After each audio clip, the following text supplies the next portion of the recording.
Vous écoutez la leçon biblique de l'Église de la Science chrétienne indépendante de Plainfield, située à Plainfield, New Jersey, États-Unis d'Amérique. Leçon du dimanche 27 juillet 2025. Sujet: Vérité. Texte d'or, Jean. Vous connaîtrez la vérité, et la vérité vous affranchira. Lecture alternée. Psaume. La loi de l'Éternel est parfaite. Elle restaure l'âme. Le témoignage de l'Éternel est véritable. Il rend sage l'ignorant. Les ordonnances de l'Éternel sont droites. Elles réjouissent le cœur. Les commandements de l'Éternel sont purs. Ils éclairent les yeux. La crainte de l'Éternel est pure. Elle subsiste à toujours. Les jugements de l'Éternel sont vrais. Ils sont tous justes. Ils sont plus précieux que l'or, que beaucoup d'or fin. Ils sont plus doux que le miel, que celui qui coule des rayons. Ton serviteur aussi en reçoit instruction. Pour qui les observe, la récompense est grande. Louez l'Éternel, vous toutes les nations. Célébrez-le, vous tous les peuples. Car sa bonté pour nous est grande, et sa fidélité durera toujours. La Bible. Mon fils, n'oublie pas mes enseignements et que ton cœur garde mes préceptes, car ils prolongeront les jours et les années de ta vie, et ils augmenteront ta paix.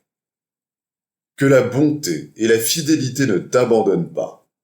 Lis-les à ton cou, écris-les sur la table de ton cœur. Tu acquerras ainsi de la grâce et une raison saine aux yeux de Dieu et des hommes. Confie-toi en l'Éternel de tout ton cœur, et ne t'appuie pas sur ta sagesse. Mon fils, que ces enseignements ne s'éloignent pas de tes yeux. Garde la sagesse et la réflexion. Elles seront la vie de ton âme et l'ornement de ton cou.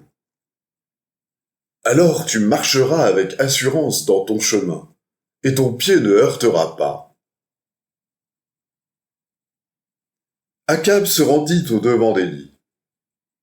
À peine Akab aperçut-il Élie qu'il lui dit : « Est-ce toi qui jettes le trouble en Israël ?» Élie répondit : « Je ne trouble point Israël.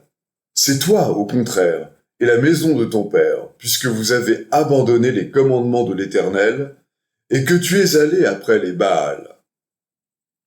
Fais maintenant rassembler tout Israël auprès de moi, à la montagne du Carmel, et aussi les 450 prophètes de Baal, et les 400 prophètes d'Astarté, qui mangent à la table de Jézabel. » Akab envoya des messagers vers tous les enfants d'Israël, et il rassembla les prophètes à la montagne du Carmel. Alors Élie s'approcha de tout le peuple et dit : « Jusqu'à quand clocherez-vous des deux côtés ? Si l'Éternel est Dieu, allez après lui. Si c'est Baal, allez après lui. » Le peuple ne lui répondit rien. Et Élie dit au peuple : « Je suis resté seul des prophètes de l'Éternel, et il y a 450 prophètes de Baal. Que l'on nous donne 2 taureaux, qu'ils choisissent pour eux l'un des taureaux, qu'ils le coupent par morceaux, et qu'ils le placent sur le bois sans y mettre le feu. Moi je préparerai l'autre taureau, et je le placerai sur le bois sans y mettre le feu. Puis invoquez le nom de votre Dieu, et moi j'invoquerai le nom de l'Éternel. Le Dieu qui répondra par le feu, c'est celui-là qui sera Dieu. » Et tout le peuple répondit en disant : « C'est bien. » Élie dit aux prophètes de Baal : « Choisissez pour vous l'un des taureaux, préparez-le les premiers, car vous êtes les plus nombreux, et invoquez le nom de votre Dieu, mais ne mettez pas le feu. » Ils prirent le taureau qu'on leur donna et le préparèrent, et ils invoquèrent le nom de Baal, depuis le matin jusqu'à midi, en disant : « Baal, réponds-nous. » Mais il n'y eut ni voix, ni réponse, et ils sautaient devant l'autel qu'ils avaient fait. Lorsque midi fut passé, ils prophétisèrent jusqu'au moment de la présentation de l'offrande. Mais il n'y eut ni voix, ni réponse, ni signe d'attention. Élie dit alors à tout le peuple, « Approchez-vous de moi. » Tout le peuple s'approcha de lui. Et Élie rétablit l'autel de l'Éternel qui avait été renversé. Il arrangea le bois, coupa le taureau par morceaux et le plaça sur le bois. Puis il dit, « Remplissez d'eau 4 cruches et versez-les sur l'holocauste et sur le bois. » Il dit, « Faites-le une seconde fois. » Et ils le firent une seconde fois. Il dit, « Faites-le une troisième fois. » Et ils le firent une troisième fois. L'eau coula autour de l'autel, et l'on remplit aussi d'eau le fossé. Au moment de la présentation de l'offrande, Élie, le prophète, s'avança et dit, « Éternel, Dieu d'Abraham, d'Isaac et d'Israël, que l'on sache aujourd'hui que tu es Dieu en Israël, que je suis ton serviteur, et que j'ai fait toutes ces choses par ta parole. Réponds-moi, Éternel, réponds-moi afin que ce peuple reconnaisse que c'est toi, Éternel, qui es Dieu, et que c'est toi qui ramènes leur cœur. » Et le feu de l'Éternel tomba, et il consuma l'holocauste, le bois, les pierres et la terre, et il absorba l'eau qui était dans le fossé. Quand tout le peuple vit cela, ils tombèrent sur leur visage et dirent, « C'est l'Éternel qui est Dieu, c'est l'Éternel qui est Dieu. » Et Élie dit à Akab, « Monte, mange et bois, car il se fait un bruit qui annonce la pluie. » Et la main de l'Éternel fut sur Élie. Le fondement de ta parole est la vérité, et toutes les lois de ta justice sont éternelles. Réjouissez-vous toujours dans le Seigneur, je le répète, réjouissez-vous. Que votre douceur soit connue de tous les hommes. Le Seigneur est proche. Ne vous inquiétez de rien, mais en toute chose faites connaître vos besoins à Dieu par des prières et des supplications, avec des actions de grâce. Et la paix de Dieu, qui surpasse toute intelligence, gardera vos cœurs et vos pensées en Jésus-Christ. Au reste, frères, que tout ce qui est vrai, tout ce qui est honorable, tout ce qui est juste, tout ce qui est pur, tout ce qui est aimable, tout ce qui mérite l'approbation, ce qui est vertueux et digne de louange, soit l'objet de vos pensées. Ce que vous avez appris, reçu et entendu de moi, ce que vous avez vu en moi, pratiquez-le, et le Dieu de paix sera avec vous. Bien-aimé, je souhaite que tu prospères à tous égards et sois en bonne santé, comme prospère l'état de ton âme. J'ai été fort réjoui lorsque des frères sont arrivés et ont rendu témoignage de la vérité qui est en toi, de la manière dont tu marches dans la vérité. Je n'ai pas de plus grande joie que d'apprendre que mes enfants marchent dans la vérité. Je vais maintenant lire les passages corrélatifs tirés du livre d'études de la science chrétienne, Science et santé, avec la clé des Écritures de Mary Baker Eddy. L'heure des penseurs a sonné. La vérité indépendante des doctrines et des systèmes consacrés par le temps frappe à la porte de l'humanité. La satisfaction dans le passé et le froid formalisme du matérialisme sont en train de disparaître. L'ignorance concernant Dieu n'est plus le marchepied de la foi. La seule garantie d'obéissance est de bien comprendre celui dont la connaissance exacte est la vie éternelle. Bien que les empires tombent, l'Éternel règne éternellement. Depuis la découverte par l'auteur de la puissance de la vérité dans le traitement de la maladie, aussi bien que dans celui du péché, son système a été expérimenté à fond et a toujours été satisfaisante. Mais pour atteindre les hauteurs de la science chrétienne, L'homme doit vivre conformément aux principes divins de la science. Pour développer toute la puissance de cette science, il faut que les discordances du sens corporel cèdent à l'harmonie du sens spirituel, de même que la science de la musique corrige les fausses notes et donne au son une douce harmonie. La science chrétienne met en lumière la vérité et sa suprématie, l'harmonie universelle, l'intégralité de Dieu, le bien et le néant du mal. C'est l'ignorance et la fausse croyance fondée sur un sens matériel des choses qui cache la beauté et la bonté spirituelle. Comprenant cela, Paul dit « Ni la mort, ni la vie, ni les choses présentes, ni les choses à venir, ni la hauteur, ni la profondeur, ni aucune autre créature ne pourra nous séparer de l'amour de Dieu. » Voici la doctrine de la science chrétienne. L'amour divin ne peut être privé de sa manifestation, de son objet. La joie ne peut être changée en tristesse, car la tristesse n'est pas maîtresse de la joie. Le bien ne peut jamais produire le mal. La matière ne peut jamais produire l'entendement ni la vie aboutir à la mort.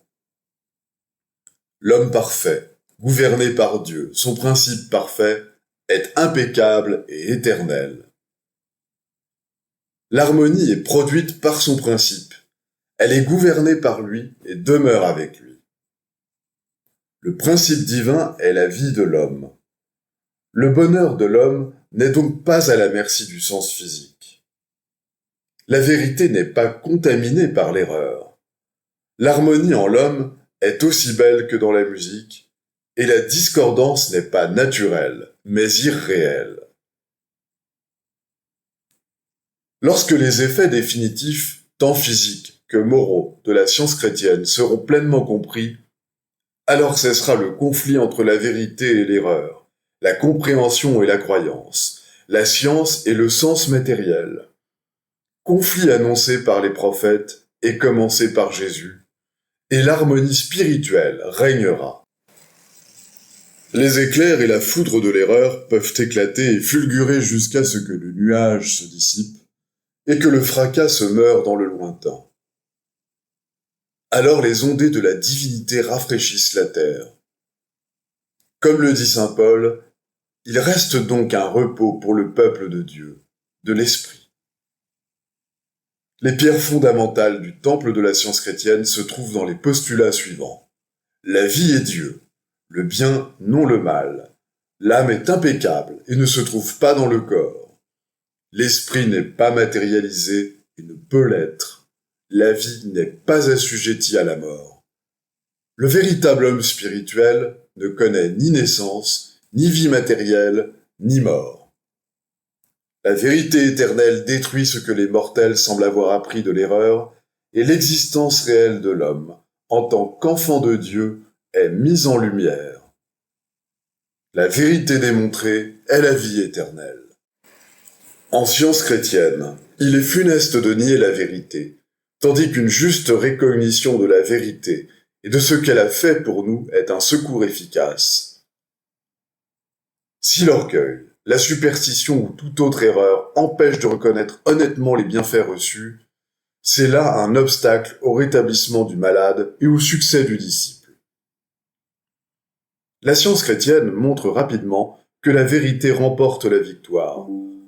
Tous les témoignages du sens physique et toutes les connaissances acquises au moyen du sens physique devront céder à la science, à l'immortelle vérité de toute chose. La vérité ne peut être contaminée par l'erreur. La déclaration que la vérité est réelle renferme nécessairement la déclaration corrélative que l'erreur, la dissemblance de la vérité, est irréelle.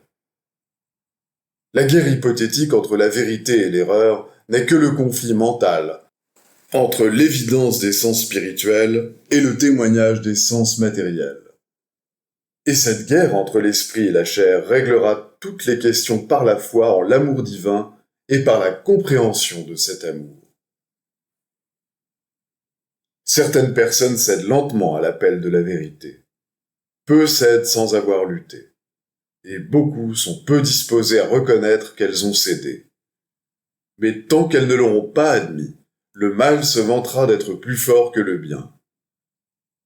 Le scientiste chrétien s'est engagé à faire diminuer le mal, la maladie et la mort, et il en triomphera en comprenant leur néant et la totalité de Dieu, le bien. Pour lui, la maladie n'est pas moins une tentation que le péché, et il les guérit tous deux en comprenant le pouvoir que Dieu exerce sur eux. Le scientiste chrétien sait que ce sont là des erreurs de croyance que la vérité peut détruire et qu'elle détruira. Quand nous nous attendons patiemment à Dieu et que nous recherchons la vérité avec droiture, il nous indique le chemin. Les mortels imparfaits saisissent lentement le but ultime de la perfection spirituelle, mais c'est accomplir beaucoup que de bien commencer et de continuer la lutte pour résoudre par la démonstration le grand problème de l'être. Je ne demande rien d'impossible en insistant sur les exigences de la science chrétienne. Mais sous prétexte que cet enseignement devance le siècle, nous ne devrions pas nier notre besoin de son développement spirituel. Le genre humain se perfectionnera grâce à la science et au christianisme. De la nécessité d'améliorer la race découle le fait que l'entendement peut l'améliorer, car l'entendement peut substituer la pureté à l'impureté, la force à la faiblesse et la santé à la maladie. La vérité transforme tout l'organisme et peut le guérir tout entier. Si vous lancez votre barque sur les eaux toujours agitées mais salutaires de la vérité, vous affronterez des tempêtes. On dira du mal du bien que vous faites. C'est là la croix. Prenez-la et portez-la, car c'est grâce à elle que vous gagnerez et porterez la couronne. Pèlerin sur la terre, ta demeure est le ciel. Étranger, tu es l'hôte de Dieu. La vérité est toujours victorieuse. Les devoirs quotidiens de Mary Baker Eddy. Prière quotidienne. Il sera du devoir de tout membre de cette Église de prier chaque jour. Que ton règne vienne, que le règne de la vérité, de la vie et de l'amour divin soit établi en moi et élimine de moi tout péché. Et puisse ta parole enrichir les affections de toute l'humanité et la gouverner. Règle pour les mobiles et les actes. Ni animosité, ni un attachement purement personnel ne doivent déterminer les mobiles ou les actes des membres de l'Église mère. Dans la science, l'amour divin seul gouverne l'homme, et un scientiste chrétien reflète les douces aménités de l'amour en réprouvant le péché, et en manifestant un véritable esprit de fraternité, de charité et de pardon. Les membres de cette Église doivent journellement veiller et prier pour être délivrés de tout mal, pour ne pas prophétiser, juger, condamner, conseiller, influencer ou être influencés d'une manière erronée. Vigilance face au devoir. Il sera du devoir de chaque membre de cette Église de se défendre journellement contre la suggestion mentale agressive et de ne pas se laisser entraîner à oublier ou à négliger son devoir envers Dieu, envers son leader et envers l'humanité. Par ses œuvres, il sera jugé et justifié ou condamné.